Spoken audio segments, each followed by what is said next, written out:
Assalamualaikum para pemirsa Zaid TV.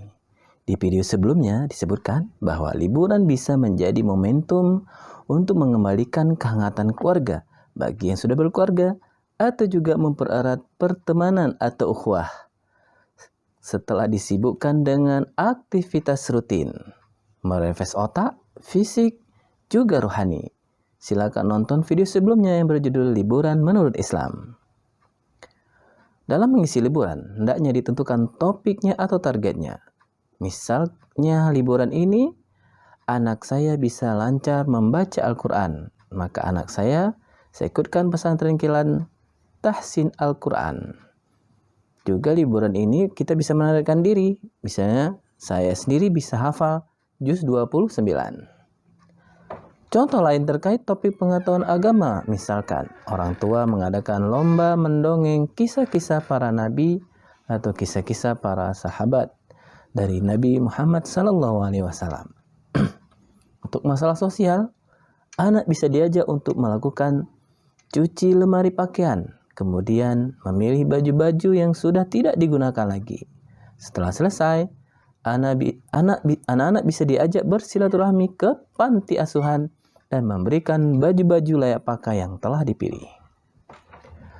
Untuk topik emosional bisa dilakukan dengan cara lomba melukis atau menempel gambar wajah emotikon.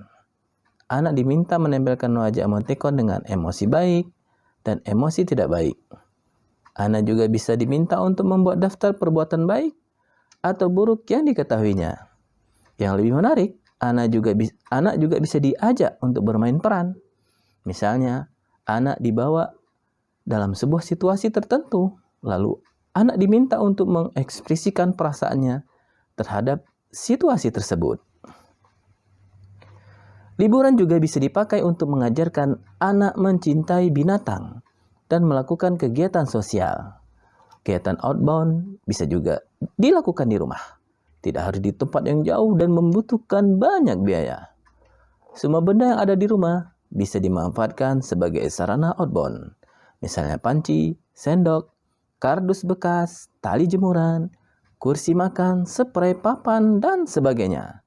Yang penting alat-alat itu harus aman, tidak mudah pecah sehingga tidak berbahaya bagi anak-anak. Caranya, sebelum memulai, bentuklah panitia kecil keluarga, lalu rancanglah permainan secara bersama-sama. Dari cara bermain hingga peraturannya. Buatlah juga yel-yel untuk menyemangati setiap peserta.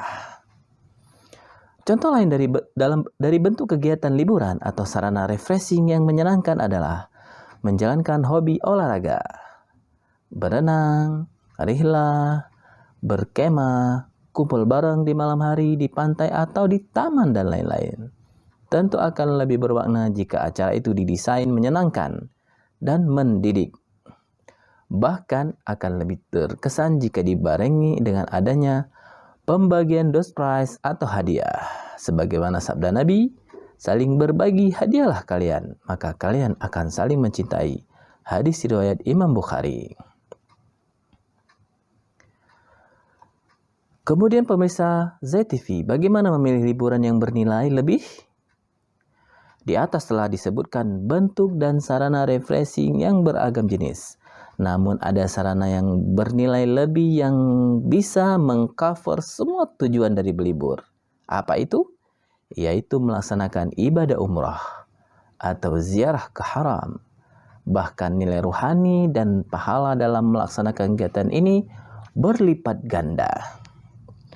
Rasulullah Shallallahu Alaihi Wasallam bersabda, tidak dianjurkan untuk melakukan rihlah atau kunjungan dalam rangka ibadah ke suatu tempat kecuali ketiga masjid saja, yaitu Masjidil Haram, Masjidku, Masjid Nabawi, dan Masjid Al-Aqsa. Hadis riwayat Imam Muslim.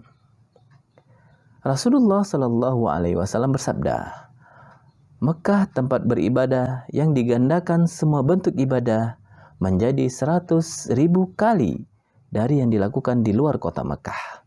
Hadis riwayat Imam Bukhari. Rasulullah Shallallahu Alaihi Wasallam bersabda, salat di masjidku, Masjid Nabawi ini lebih baik daripada 1000 kali sholat di tempat lain, kecuali Masjidil Haram. Hadis riwayat Bukhari dan Muslim. Rasulullah Shallallahu Alaihi Wasallam bersabda, dari satu umroh ke umroh yang lain menjadi penebus dosa antara waktu keduanya, selagi tidak berbuat dosa. Hadis riwayat Imam Bukhari dan Muslim. Para pemirsa Zaid TV sekalian, bagaimana persiapan liburan? Agar liburan kita berjalan sesuai dengan apa yang kita harapkan, menyenangkan dan bernilai lebih, ada beberapa hal yang hendaknya kita persiapkan jauh-jauh hari. Di antaranya, pertama, merencanakan budget untuk liburan. Kita bisa memasukkan persiapan dana liburan sebagai salah satu tujuan keuangan kita. Persiapan ini setidaknya kita lakukan jauh-jauh hari, 6 bulan sampai 1 tahun sebelumnya. Kedua, buatlah tujuan berlibur dan susun acara yang menarik dan jelas. Dan usahakan tujuan dan acara itu tercapai dengan baik. Ketiga, tentukan objek liburan, lama liburan, dan tempat kita sekeluarga menginap selama liburan. Sebaiknya kita melibatkan anak-anak dalam menentukan tujuan liburan kita, sehingga kita dapat mengetahui tempat dan liburan seperti apa yang anak-anak kita inginkan. Keempat, selesaikan pekerjaan kantor kita sebelum kita dan keluarga berlibur, agar selama liburan, pikiran kita tidak terganggu dengan urusan pekerjaan kantor. Kelima, jaga kesehatan kita dan keluarga kita sebelum liburan tiba. Demikian pemirsa Zaid TV, semoga bermanfaat. Barakallahu fikum. Wassalamualaikum warahmatullahi wabarakatuh.